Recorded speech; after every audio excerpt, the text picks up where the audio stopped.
بسم الله الرحمن الرحيم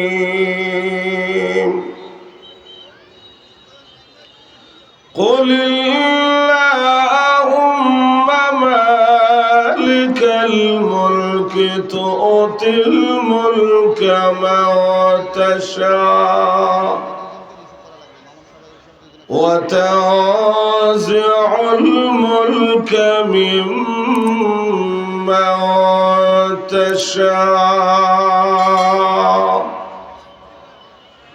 وتعز من تشاء وتذل من تشاء بيدك الخير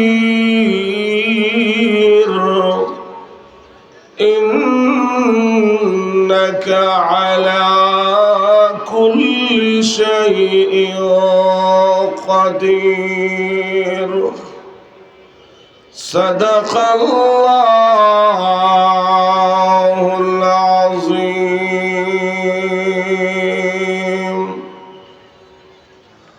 اللهم صل على سيدنا ونبينا وشفيعنا وحبيبنا ومولانا محمد وعلى آله وأصحابه وسلم بلغ العلا بكماله كشف الدجى بجماله حسنت جميع خصاله صلوا عليه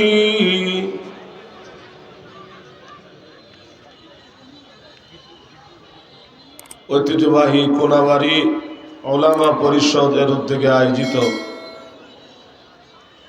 আজকের আন্তর্জাতিক ইসলামী মহাসম্মেলনের বর্তমান অধিবেশনের অত্যন্ত শ্রদ্ধেভাজন সভাপতি দামাত বারাকাতুহুম মুআজ্জাজ মুকাররম উলামায়ে কেরাম সমবেত সর্বস্তরের প্রাণপ্রিয় মুসলমান ভাইরা,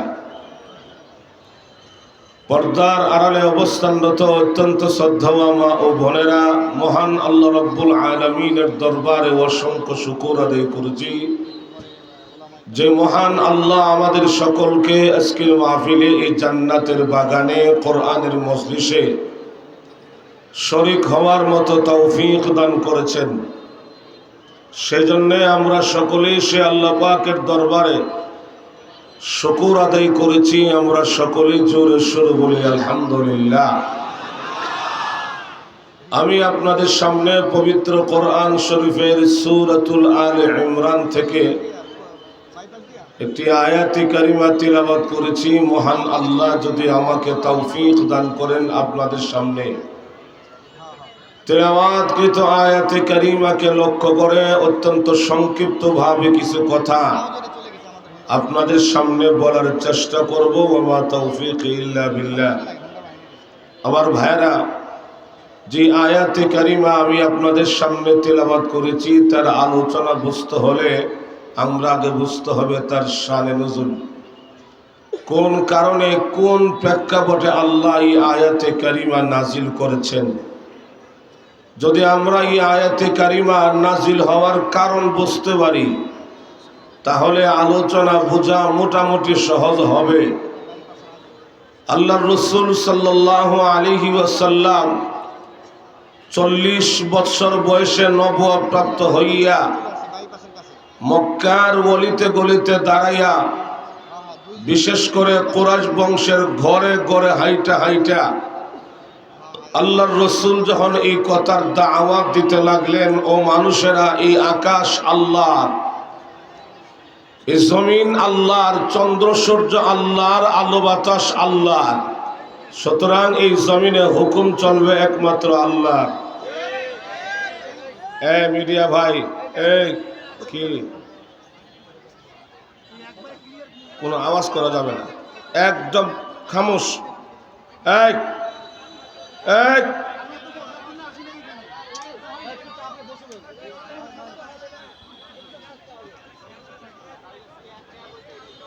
ভাই, এটা অত্যন্ত একটা দামি মজলিস, এটা ওলামাদের মজলিস। আমরা এখান থেকে কিছু নিতে এসেছি। সুতরাং ক্ষতির চাইতে, লাভের চাইতে ক্ষতি যেন না হয়।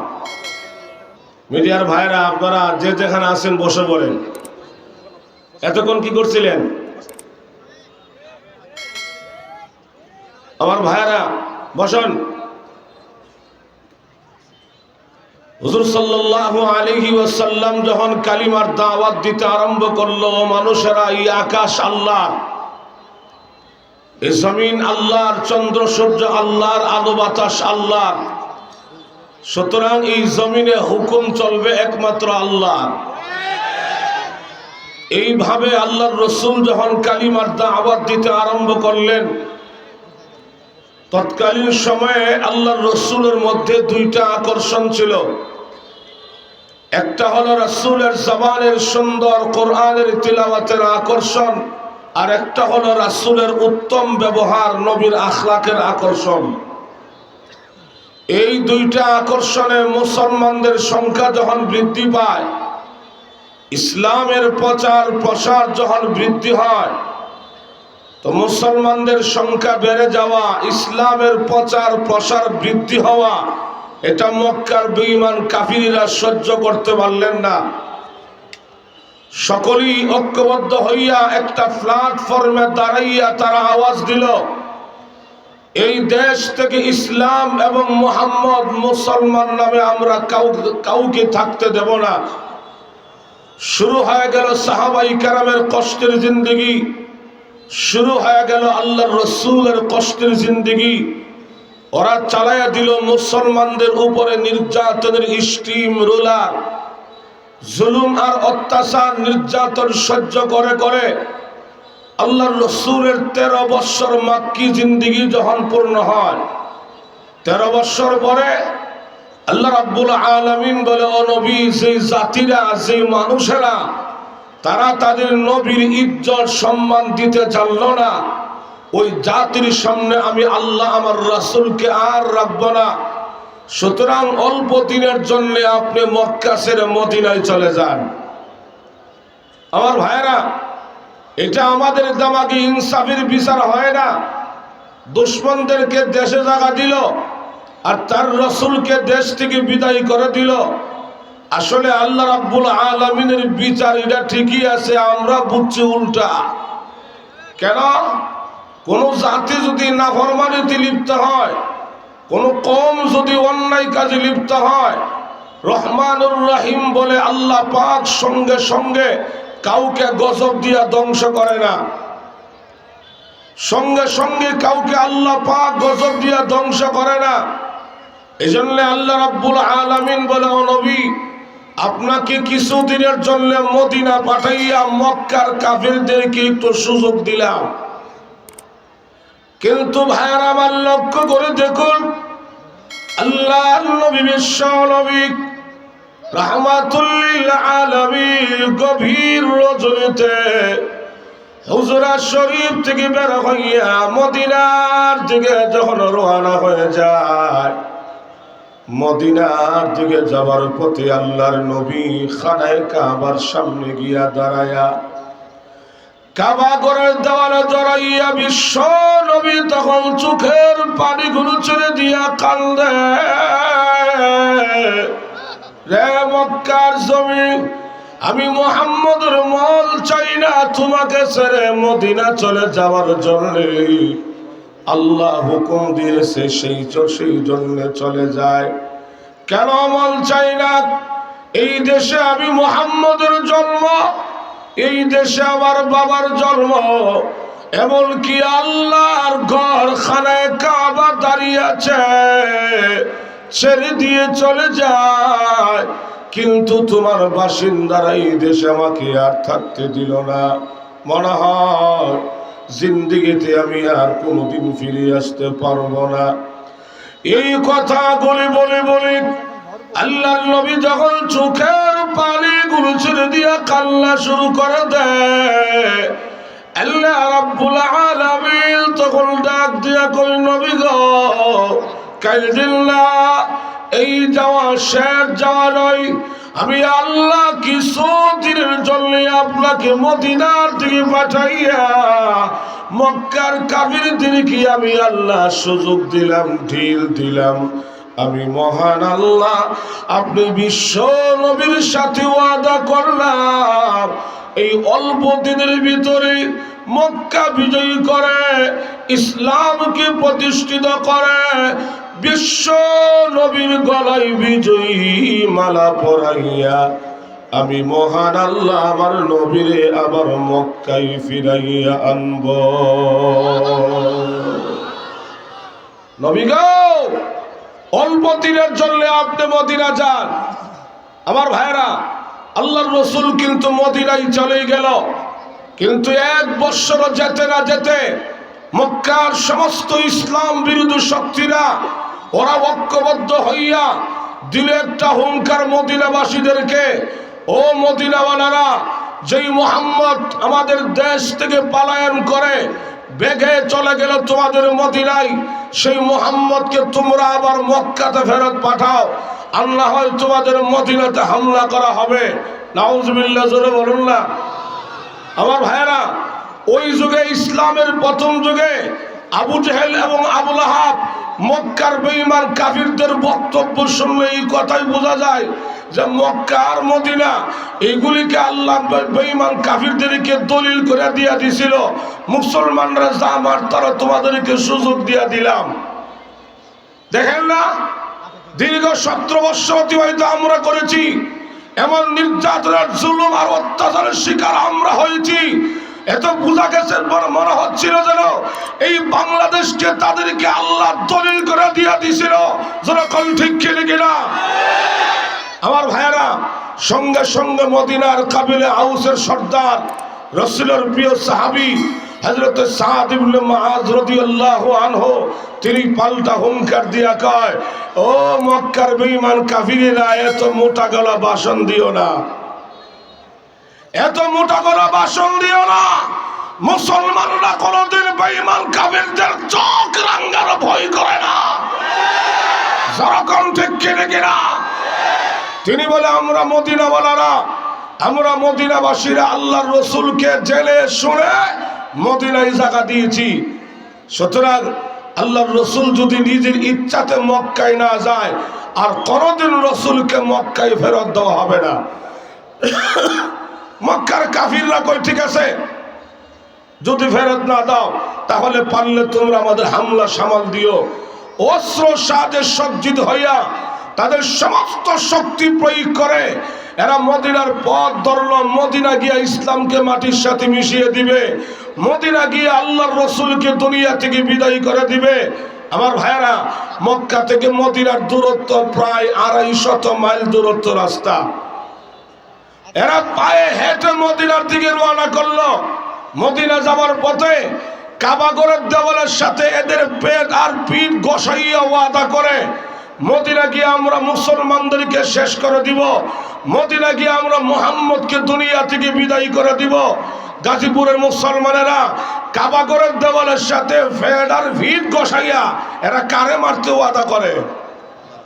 কথা বলেন না। আল্লাহ দেখে কি দেখে না? আরে আল্লাহ দেখে কি দেখে না? আল্লাহ তো ইচ্ছা করলে ওই সময় তাদেরকে গজব দিয়া ধ্বংস করে দিতে পারতেন, কিন্তু ওই সময় গজব দিয়া ধ্বংস করে ফেলাইলে মানুষেরা মনে করতো এটি স্ট্রোক করে মরছে। এই জন্য জবাবটা দিছে আল্লাহ মুসলমানদের মাধ্যমে। এরা তখন পায়ে হাইটা মদিনার পথ ধরলো, যেতে যেতে আর মাত্র 80 মাইল জায়গা বাকি আছে। কত মাইল জায়গা বাকি? আরো জোরে বলুন না। কম গেল না বেশি গেল? ঠিক সেই সময় আল্লাহ রাব্বুল আলামিন কই, জিবরাইল রে, মক্কার কাফিরদেরকে আর সুযোগ দেওয়া যায় না। 13 বছর নবী মদিনায় মার খাইল, মক্কার কাফিরদেরকে সুযোগ দিলাম। আমার রাসূলকে মদিনা আইনা মক্কার কাফিরদেরকে সুযোগ দিলাম। এখন তারা মদিনার দিকে যাচ্ছে আমার নবীকে মারার জন্য।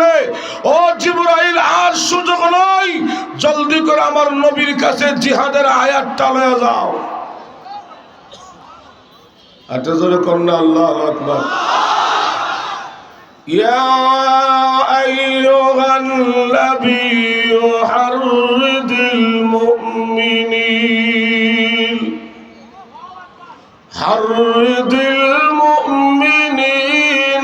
আলাল কিতাল।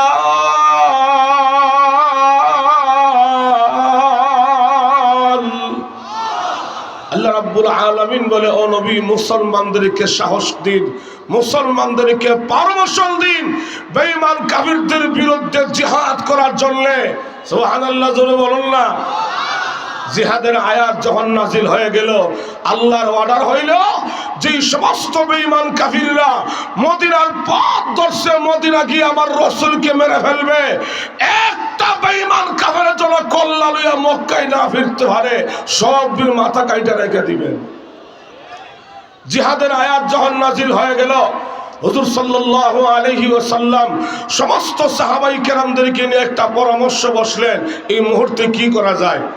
আল্লাহর রাসূল বলে, সাহাবীরা, একদিকে আমাদের মুসলমানদের সংখ্যা কম, অন্যদিকে কাফেরদের সংখ্যা বেশি, আমরা নিরস্ত্র, ওরা হলো অস্ত্রওয়ালা, কি করা যায় তোমরা পরামর্শ দাও। যখন নবীজি সাহাবীদের সামনে চাইল পরামর্শ, আপনারা কি বলেন? মুনাফিক তো আগেও ছিল। মানুষটি কথা কয় না, নাকি আজকে নতুন ওই না আগেও মুনাফিক ছিল? মুনাফিকরা আগে দাঁড়াইছে, এরা দাঁড়া বলে, ইয়া রাসূলুল্লাহ, আমাদের যুক্তি আর পরামর্শ হইল, যেহেতু আমাদের মুসলমানদের সংখ্যা কম, কাফেরদের সংখ্যা বেশি, আমরা নিরস্ত্র, ওরা হলো অস্ত্রওয়ালা, সুতরাং তাদের সাথে জিহাদ করিয়া মার খাইয়া মরা মানে আত্মহত্যা করা, আর আত্মহত্যা করা আমাদের ধর্মে মহাপাপ। হুজুর, চলুন, জিহাদের দরকার নাই, আমরা যার যার ঘরে বৈশা ঘরের দরজা লাগাইয়া লা ইলাহা ইল্লা আনতা সুবহানাকা ইন্নী কুনতু মিনাজ জালিমিন, এই মুসলিম তো দোয়া পড়া শুরু করে দেই। আল্লাহর রাসূল তখন মুস্কি মুস্কি হাসে আর মনে মনে কয়, হে থেকে মুনাফিক। আটা জোরে কন্যা। কিন্তু এই মজলিসে যারা ছিল নবীর খাঁটি সাহাবী, এদের মধ্যে অন্যতম মদিনার কাবিলে আউসের সর্দার হযরত সাদ ইবনে মুআজ রাদিয়াল্লাহু আনহু, তিনি লাফ দিয়ে দাঁড়ায় গেল। তিনি বলে, ইয়া রাসূলুল্লাহ, আমরা মুসলমানদের সংখ্যা কম থাকতে পারি, আমরা মুসলমানরা নিরস্ত্র হতে পারি, কিন্তু নবী গো, আমাদের এই দেহে জান তো আছে। হুজুর, ওগো আল্লাহর নবী, ইয়া রাসূলুল্লাহ, ইয়া হাবিবাল্লাহ, নবী গো, আল্লাহ রাব্বুল আলামিন আপনাকে পারমিশন দিয়েছে কোরআনের আয়াতের মাধ্যমে বেঈমান কাফিরদের বিরুদ্ধে জিহাদ করার জন্য। ওগো নবীজি, দেরি করবেন না, অনুমতি দেন, পারমিশন দেন। ওগো আল্লাহর নবী, যুদ্ধের ময়দানে আল্লাহর নবীকে সামনে রাখে, নবীর সামনে পিঠে ডাইনে বামে চতুর্দিক থেকে আমরা মুসলমানেরা বেঈমান কাফিরদের বিরুদ্ধে লড়াই করব। আল্লাহর কসম করে বলি, আমাদের শরীরে এক বিন্দু পরিমাণ রক্ত থাকতে আল্লাহর নবীকে জিহাদের ময়দানে রেখে আমরা সাহাবীরা 1 ইঞ্চিও পিছপা হব না।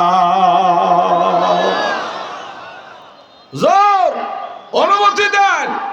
সাহাবীদের এই আবেগপূর্ণ বক্তব্য শুনে আল্লাহর রাসূল সাল্লাল্লাহু আলাইহি ওয়াসাল্লাম অত্যন্ত খুশি হয়ে বলে, সাহাবীরা, তাই যদি হয় তাহলে তোমরা জিহাদ করবে কোন সিস্টেমে, সিস্টেমটা আগে বাতাও। অনেক সময় দেখবেন তো ঝগড়া শুরু হয়ে গেলে ঝগড়া করার সিস্টেম না জানলে কিন্তু ভিড়া খাইয়া আসন লাগে, যারা কোন ঠিক না। সাহাবীদের মধ্যে একজন মুরব্বী সাহাবী ছিল, ওনার নামটা হলো হযরত সালমান ফারসি রাদিয়াল্লাহু আনহু।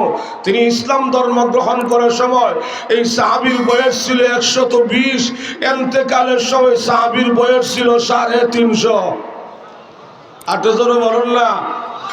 এই মুরব্বী সাহাবী ডাক দিয়ে কই, ইয়া রাসূলুল্লাহ, আমার একটা যুক্তি আর পরামর্শ হইল, মক্কার বেঈমান কাফেররা যে রাস্তা দিয়া ঢুকবে মদিনায়, অর্থাৎ মদিনার সীমান্ত এলাকায়, মদিনার বর্ডার এলাকায় আমরা লম্বা করে একটা খাল করে ফেলি, যাতে করে মক্কার বেঈমান কাফেররা এই খালটা পার হইয়া আমাদের মদিনার ভিতরে ঢুইকা আমরা মুসলমানদেরকে আক্রমণ করতে না পারে।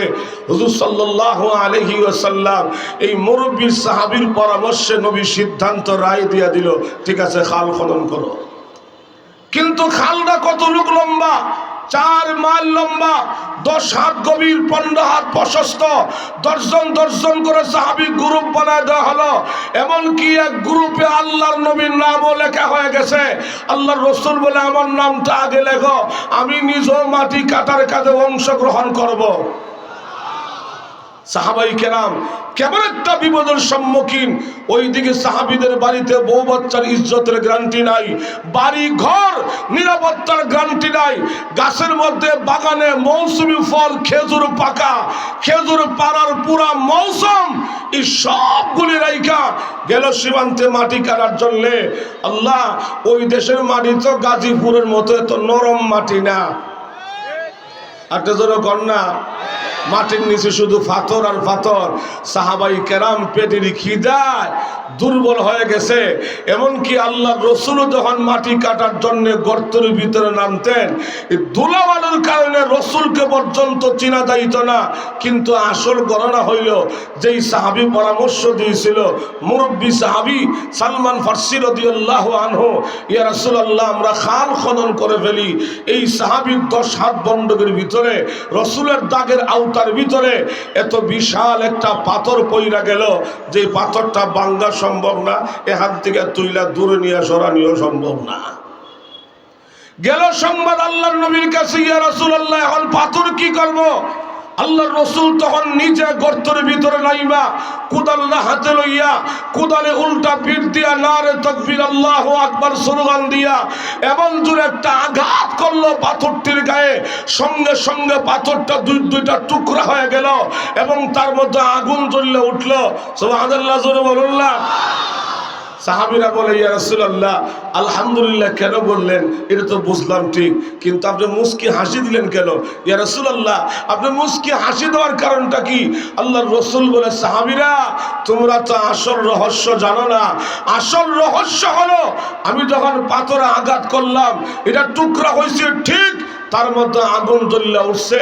এই আগুনের ফোকাসের মধ্যে মহান আল্লাহ তার কুদরতি সিস্টেমে আমার চোখের সামনে ওই যে রোম আর পারস্য, এই দুইটা রাষ্ট্রের সকল রাজপ্রাসাদ, তাদের দেশের রাজধানী সহ সবগুলি আমার আল্লাহ আমার চোখের সামনে তুলে ধরছে।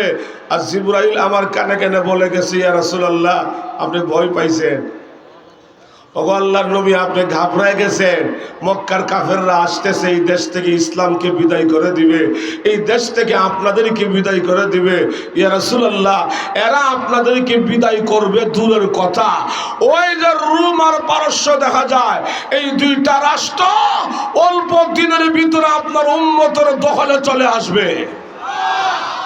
এখন যেমন বর্তমানে ভারত, আমেরিকা, চীন, জাপান যেমন শক্তিশালী, তৎকালীন সময়ে রোম আর পারস্য তেমন শক্তিশালী ছিল।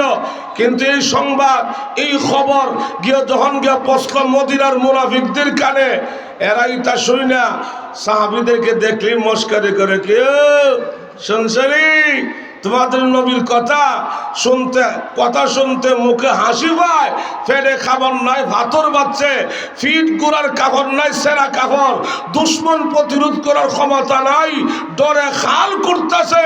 আবার খালের তলায় বৈশা বৈশা রোম আর পারস্য স্বপ্নে দেখে এগুলি নাকি ওনার উম্মতের দখলে চলে আসবে। হা হা হা হা, নাউজুবিল্লাহ, জোরে কর না, আরে জোরে বলুন না, নাউজুবিল্লাহ। এখন যদি আমি আপনাদের সামনে বসে একটা বাস্তবাস করে যাই, সেই বাস্তবাসটা হলো আজকে সারা বিশ্বে মুসলমানরা নির্যাতিত, সারা দুনিয়াতে মুসলমান লাঞ্ছিত, কিন্তু সেই দিন বেশি দূরে নয়, এই বাংলাদেশ সহ ভারত, আমেরিকা, চীন, জাপান সহ সারা বিশ্বে ইসলাম প্রতিষ্ঠিত হবে, মুসলমানরা রাজ কায়েম